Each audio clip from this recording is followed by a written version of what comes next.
Greetings, YouTube. Today we're looking at the Safari Limited Cryptozoology tube. We open the tube up and step out the cord's always get in your way when you're trying to get the objects out of the tube.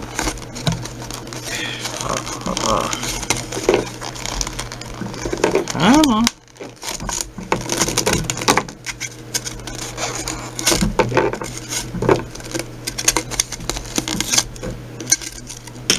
One more guy in there. There we go.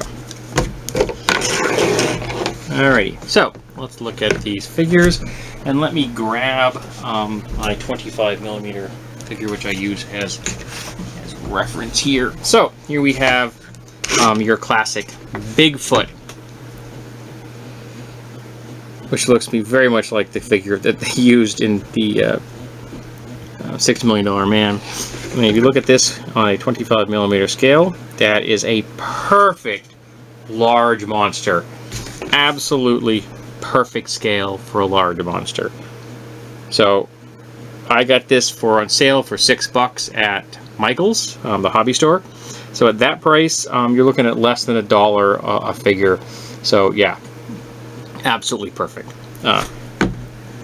Next we have the Yeti, or Abominable Snowman, which actually is a different model, which is nice. Still got a mustache, still got that 70s porno thing going on there, but it's a different sculpt, and again, still a perfect scale for a large monster. So right there, you got two figures that you can use right out of the box. Right out of the box as 25mm figures, and they're cool in and of themselves.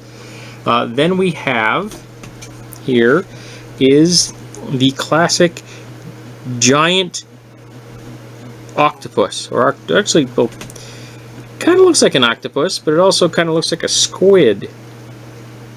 Regardless, it's a giant cephalopod that's supposed to come up from the deep because it's holding a ship, tearing it down. At this scale, it is still a large monster. It's not quite a kraken, but it's still a large monster. But it's still kind of cool. My wife's going to get a kick out of that one. She likes cephalopods. But then again, who doesn't like cephalopods? Here we have the classic Nessie, or lake monster. Lake Champlain, and there's a number of other ones.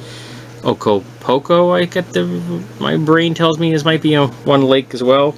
At this scale, it's still a large creature, but it's not quite as impressive as it would be from Legend. These two are probably closer to the squid. Probably should be bigger still, or the octopus, whatever it is. But yeah, kind of just classic Nessie. Here we have this, which is supposed to be a furred fish, and I got to tell you, as far as their cryptozoology is concerned, this is kind of tame. Maybe even lame, but it's a furred fish. Maybe we should knit sweaters for fish. Now here is, I believe, supposed to be a coelacanth, which is a real animal. Well, the cephalopods exist, but not at that scale. Plesiosaurs existed, but are not around any longer. These guys don't exist, though there was the Gigantopithecus, which was a giant humanoid, which was kind of similar to this guy here, the Sasquatch, the Bigfoot. But they haven't been around for a very long time. But the coelacanth's a real creature. Now at this scale, that's a major danger right there. The coelacanths in real life are, the length of your torso at the big species. They're big fish, but they're not that big. And then last we have the most whimsical, which is the classic Jackalope. Now, what's interesting is this is, a nutty sized creature at this scale, because it's supposed to be the size of a jackrabbit. However, if you're running a Gamma World campaign, this would be a perfect monster and or steed. This is the perfect size. Though it does have a wonderfully comical pet-like facial expression. But that would be a perfect steed for a 25mm figure. It really would. So this has been the Safari Limited Cryptozoology tube, though I do wonder why they included the coelacanth, because the coelacanth is a real creature.